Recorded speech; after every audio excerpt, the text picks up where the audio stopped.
नमस्कार, आप देख रहे देवभूमि समाचार में आपके साथ प्रियंका मलिक। हाजिर उत्तराखंड की तमाम छोटी बड़ी खबरें लेकर खबरों का रुख करेंगे, लेकिन सबसे पहले एक नजर हेडलाइंस पर। 2 स्मार्ट सिटी प्रोजेक्ट को लेकर हाईकोर्ट सख्त, सरकार से पूछा स्मार्ट सिटी पर कितना हुआ खर्च, पर्यटन सचिव को भी कोर्ट में पेश होने के आदेश।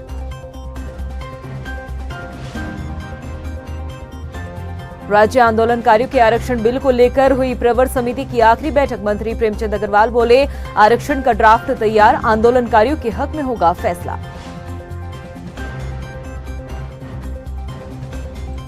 राज्य के सबसे बड़े दून अस्पताल में जल्द शुरू होगी बर्न यूनिट, स्वास्थ्य कर्मचारियों को दी जा रही ट्रेनिंग, मरीजों को मिलेगी सुविधा। और देहरादून में शनिवार को लगेगा पंडित धीरेन्द्र शास्त्री का दिव्य दरबार, बड़ी तादाद में भक्तों के पहुंचने की संभावना, सुरक्षा और यातायात व्यवस्था को लेकर पुलिस प्रशासन अलर्ट। हेडलाइंस के बाद बुलेटिन में खबरें विस्तार से। जिस देहरादून को स्मार्ट बनाने का इंतजार दूनवासी कर रहे हैं, अब उसी स्मार्ट सिटी के कार्यों को लेकर हाईकोर्ट ने सख्ती दिखाई है और राज्य सरकार से स्मार्ट सिटी के काम पर अब तक कितना खर्च हुआ है उसका ब्यौरा मांगा है। आखिर क्यों, आइए आपको इस रिपोर्ट में दिखाते हैं।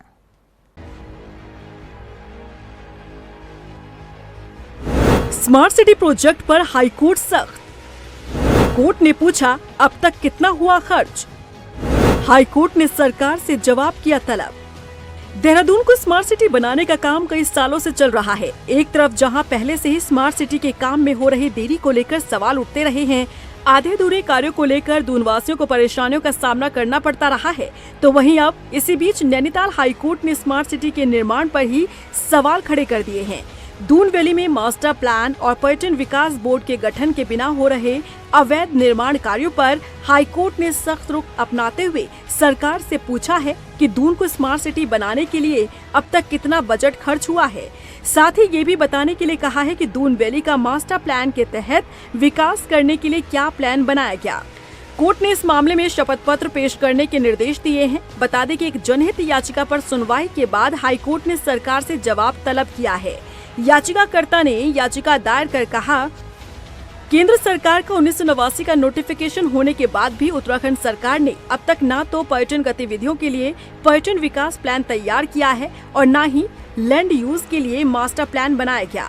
इसके चलते दून वैली कंक्रीट में तब्दील हो रही है, जिसका प्रभाव नदियों, जल स्रोतों और जंगलों पर पड़ता नजर आ रहा है। यानी कि याचिकाकर्ता ने स्मार्ट सिटी के नाम पर हो रहे निर्माण कार्य से पर्यावरण को हो रहे नुकसान पर चिंता जाहिर की है, जिस पर सुनवाई करते हुए हाईकोर्ट ने सरकार से सवाल पूछा है। हालांकि इसी सुनवाई के दौरान राज्य सरकार की ओर से कहा गया कि कोर्ट के आदेश पर राज्य सरकार ने पर्यटन विकास बोर्ड के गठन का प्रस्ताव केंद्र सरकार को 4 अक्टूबर को भेज दिया। इसमें केंद्र सरकार की संस्तुति आनी है। बहरहाल इंतजार करना होगा 8 दिसंबर का, जब इस पूरे मामले में अगली सुनवाई होगी। देखना होगा कि राज्य सरकार आखिर किस तरह से अपना जवाब पेश करती है। हल्द्वानी पहुंचे केंद्रीय रक्षा एवं पर्यटन राज्य मंत्री अजय भट्ट ने जमरानी बांध परियोजना को हरी झंडी मिलने के बाद प्रधानमंत्री नरेंद्र मोदी का आभार जताया है। अजय भट्ट ने बताया कि 1975 से लंबित इस परियोजना की मंजूरी के लिए उन्होंने समय समय पर प्रधानमंत्री नरेंद्र मोदी और केंद्रीय वित्त मंत्री के अलावा राज्य सरकार में अधिकारियों से भी बातचीत की। उन्होंने कहा कि इस बांध परियोजना के निर्माण का रास्ता साफ होने से अब हल्द्वानी और आसपास के क्षेत्र में पेयजल और सिंचाई की समस्या का समाधान होगा।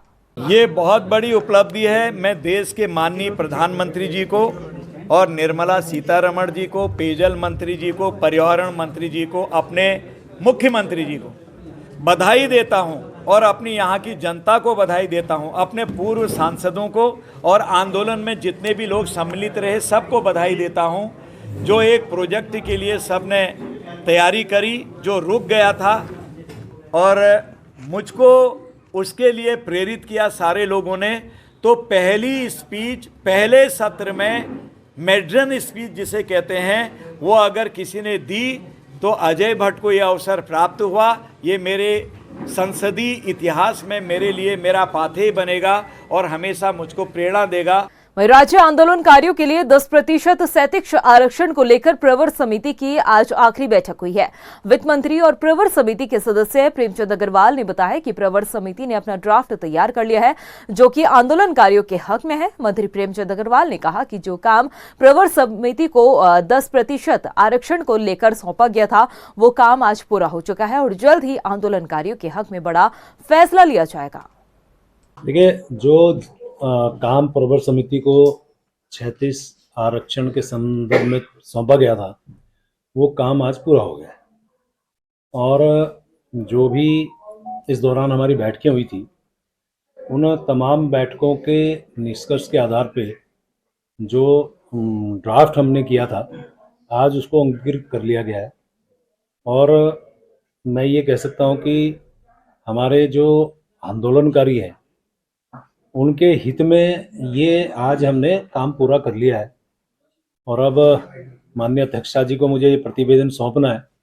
जिस दिन वो यहाँ उपलब्ध होंगी तो मैं निश्चित रूप से ये प्रतिवेदन उनको सौंपूंगा, तो हमारा प्रवर्तित समिति का काम पूरा होगा। राज्य के सबसे बड़े दून अस्पताल में जल्द ही बर्न यूनिट की शुरुआत हो जाएगी। आपको बता दें कि बर्न यूनिट में सेवा देने वाले स्वास्थ्य कर्मचारियों को अस्पताल प्रशासन की तरफ से ट्रेनिंग दी जा रही है। स्वास्थ्य कर्मियों की ट्रेनिंग के बाद बर्न वार्ड शुरू किया जाएगा। सीएमएस अनुराग अग्रवाल ने बताया कि अस्पताल प्रशासन दीपावली से पहले बर्न वार्ड शुरू करने की कोशिश कर रहा है। देखिए, बर्न वार्ड हमने लोगों ने इस्टेब्लिश हो चुका है, जिसके अंदर 4 बेड आईसीयू और 6 बेड नॉर्मल में अभी ये स्टार्ट होगा। इसके लिए जो मैन पावर की कमी थी, उसको चिन्हित कर लिया गया है, तो वो अब ट्रेनिंग के लिए उनको जाना है। उसके जस्ट आते ही ये बर्न वार्ड हम लोग शुरू कर सकते हैं। नरेंद्रनगर के पुलिस प्रशिक्षण महाविद्यालय में 135 उपनिरीक्षक की 6 महीने की ट्रेनिंग पूरी होने के बाद पासिंग आउट परेड आयोजित की गई। पासिंग आउट परेड में डीजीपी अशोक कुमार पहुंचे। उन्होंने परेड की सलामी ली। इस मौके पर उन्होंने पुलिस अधिकारियों को संबोधित करते हुए कहा कि वो निष्पक्ष अपने कर्तव्य का पालन करें। डीजीपी ने सब इंस्पेक्टर पुलिस विभाग की रेड होती है, उन्होंने ये भी बताया। आपको बता दें कि ट्रेनिंग के दौरान अच्छा प्रदर्शन करने वाले अभ्यर्थियों को भी सम्मानित किया गया। वहीं सब इंस्पेक्टर पद पर तैनात हुए अधिकारी भी उत्साहित नजर आए। 135 उपनिरीक्षक पास आउट हुए हैं पीटीसी से और आज से फील्ड में जाएंगे। और हमने इन्होंने देखा, मैंने आज की पासिंग आउट परेड का स्तर बहुत ही उच्च कोटि का था और पीटीसी नरेंद्रनगर भी अब धीरे धीरे बहुत एक अच्छे स्तर पर आ गया है। यहाँ रैंकर परीक्षा उत्तीर्ण करके यहाँ 6 माह का जो हमने प्रशिक्षण प्राप्त किया है, आउटडोर इंडोर जितने भी उस्ताद साहिबान थे हमारे, हम लोग को बहुत अच्छी यहाँ पर शिक्षा दी गई है कि किस तरह से आप फील्ड में जाएंगे और किस तरह से आपको चुनौतियों का सामना करना पड़ेगा। और फील्ड में जाके उच्च अधिकारियों द्वारा बताया गया है कि पीड़ित के समय हमेशा न्याय करना है और जो भी अपराधी होगा उसको सलाखों के पीछे पहुँचाना है। राज्य में छात्र संघ चुनाव को लेकर प्रक्रिया शुरू हो चुकी है। शुक्रवार को छात्र संघ चुनाव के लिए प्रत्याशियों ने नामांकन दाखिल किए। शनिवार यानी कि 4 नवंबर को नामांकन वापसी होगी। उत्तरकाशी के रामचंद्र उनियाल राजकीय स्नातकोत्तर महाविद्यालय में जो प्रत्याशी हैं, उन्होंने अपने नामांकन दाखिल किए। वहीं टिहरी जनपद के बालगंगा महाविद्यालय सेंदुल कैमर में भी छात्र छात्राओं ने नामांकन दाखिल की है। आपको बता दें कि इस साल छात्र संघ चुनाव में अध्यक्ष पद पर 3, उपाध्यक्ष पद पर 3 और महासचिव पद पर 2 उम्मीदवार के भाग्य का फैसला 2600 छात्रों के द्वारा किया जाएगा। 7 नवंबर की सुबह 9 बजे से दोपहर 2 बजे तक मतदान किया जाएगा और परिणाम भी 7 नवंबर को ही घोषित होंगे। इस बार एक हमारा एंथम है, एक कैंपेन है जो हम चला रहे हैं कॉलेज में, vote for Ankit, vote for change. Ankit मेरा नाम है, चेंज मतलब परिवर्तन। परिवर्तन इस चीज़ में है कि आप लोगों ने पहले चुनाव देखा होगा। चुनाव में क्या होता है आप लोगों को पता है, रेस्टोरेंट वगैरह चलते हैं, शराब वगैरह चलती है। इसी शराब और रेस्टोरेंट के नाम पे वोट मांगे जा रहे हैं और ये प्रथा चली आ रही है। तो मेरे बीएससी तृतीय वर्ष है, मैं विगत वर्ष से छात्रत्व में कार्यरत हूँ। तो हमने देखा है छात्रों को, यहाँ छात्राओं को महाविद्यालय में कई समस्याएं होती है। तो इस बार मैं चाह रहा हूँ कि मैं महासचिव पद पर एनयूसीए के बैनर तले चुनाव लड़ रहा हूँ। रुड़की के डीएवी डिग्री कॉलेज प्रशासन ने भी छात्र संघ चुनाव को लेकर अपनी पूरी तैयारी कर ली है। कॉलेज प्रशासन के मुताबिक छात्र संघ चुनाव में 1500 छात्र छात्रा हिस्सा ले रहे हैं। चुनाव के दिन सभी छात्रों को कॉलेज आईडी कार्ड के साथ ही कॉलेज की यूनिफॉर्म पहनकर अनिवार्य कर दिया गया है। नामांकन पत्रों की वितरण का जो कार्यक्रम था वो था, तो आज 3 बजे तक हमने नामांकन पत्र वितरित कर दिए हैं। उसके बाद कल यानी कि 4 तारीख से जितने भी जो हमारे नामांकन पत्र हमने दिए हैं उन सभी को जमा करवाने की हमने तिथि रखी है, तो कल नामांकन पत्र हमारे पास जमा कर दिए जाएंगे। त्योहारी सीजन के मद्देनजर खाद्य सुरक्षा विभाग अलर्ट मोड पर नजर आ रहा है। पौड़ी में जिला प्रशासन के साथ खाद्य सुरक्षा विभाग ने खाद्य प्रतिष्ठानों का औचक निरीक्षण किया है। इस दौरान टीम ने कई प्रतिष्ठानों से मिठाइयों के सैंपल लिए और सभी को नियमों का पालन करने के सख्त निर्देश दिए। विभाग पौड़ी आगामी दीपावली के त्यौहार को देखते हुए खाद्य सुरक्षा आयुक्त महोदय उत्तराखंड एवं जिलाधिकारी महोदय पौड़ी गढ़वाल के निर्देशों के अनुपालन में लगातार पौड़ी जनपद के विभिन्न क्षेत्रों में आकस्मिक निरीक्षण कार्य किया जा रहा है और विभिन्न किस्म के मिठाइयों के नमूने जांच के लिए भेजे जा रहे हैं, क्योंकि दीपावली के त्यौहार में मिठाइयों की मांग बढ़ जाती है, तो उसमें मिठाइयों में एडल्ट्रेशन की काफ़ी संभावना रहती है। गदरपुर में भाजपा प्रदेश मंत्री विकास शर्मा साथ ही बीडीसी मेंबर मीरा मलिक ने आनंद खेड़ा ग्राम पंचायत में उज्ज्वला योजना के तहत महिलाओं को गैस सिलेंडर कनेक्शन बांटे हैं। इस मौके पर बीडीसी मेंबर मीरा मलिक ने पीएम मोदी का आभार जताते हुए उज्ज्वला योजना महिलाओं के लिए मददगार साबित हो रही है, ये भी बताया है। राहत मिल रहे हैं। पहले चूल्हे में महिलाओं को बहुत कष्ट होता था, धुएं की परेशानी होती थी, पर आज वो समस्या खत्म हो गया। मोदी जी की योजना से ये महिलाओं को ये उज्ज्वला गैस का जो योजना मिली है, महिलाओं को बहुत लाभ मिल रहा है। उधर उत्तराखंड किसान मोर्चा ने प्रदेश सरकार से जल्द गन्ना समर्थन मूल्य घोषित करने की मांग की है। आपको बता दें कि रुड़की में किसानों ने गन्ना समर्थन मूल्यों को लेकर एक बैठक की और चर्चा के दौरान किसानों ने बताया कि राज्य में चीनी मिल अब तक शुरू नहीं हुई, जबकि उत्तर प्रदेश सरकार ने गन्ना समर्थन मूल्य की घोषणा के साथ ही चीनी मिल शुरू कर दी है। किसान सरकार से जल्द ही चीनी मिल को खोलने की भी मांग कर रहे हैं।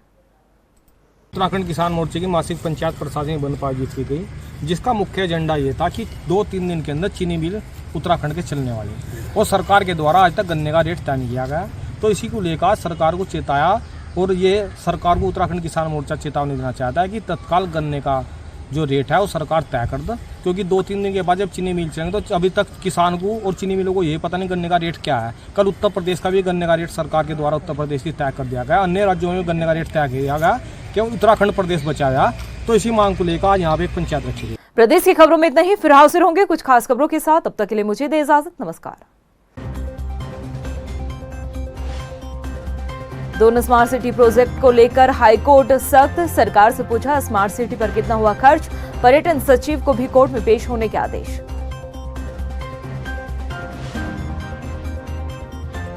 राज्य आंदोलनकारियों के आरक्षण बिल को लेकर हुई प्रवर समिति की आखिरी बैठक, मंत्री प्रेमचंद अग्रवाल बोले आरक्षण का ड्राफ्ट तैयार, आंदोलनकारियों के हक में होगा फैसला।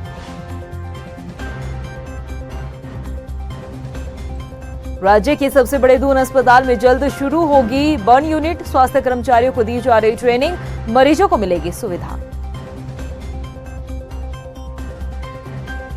और देहरादून में शनिवार को लगेगा पंडित धीरेन्द्र शास्त्री का दिव्य दरबार, बड़ी तादाद में भक्तों के पहुंचने की संभावना, सुरक्षा और यातायात व्यवस्था को लेकर पुलिस प्रशासन अलर्ट।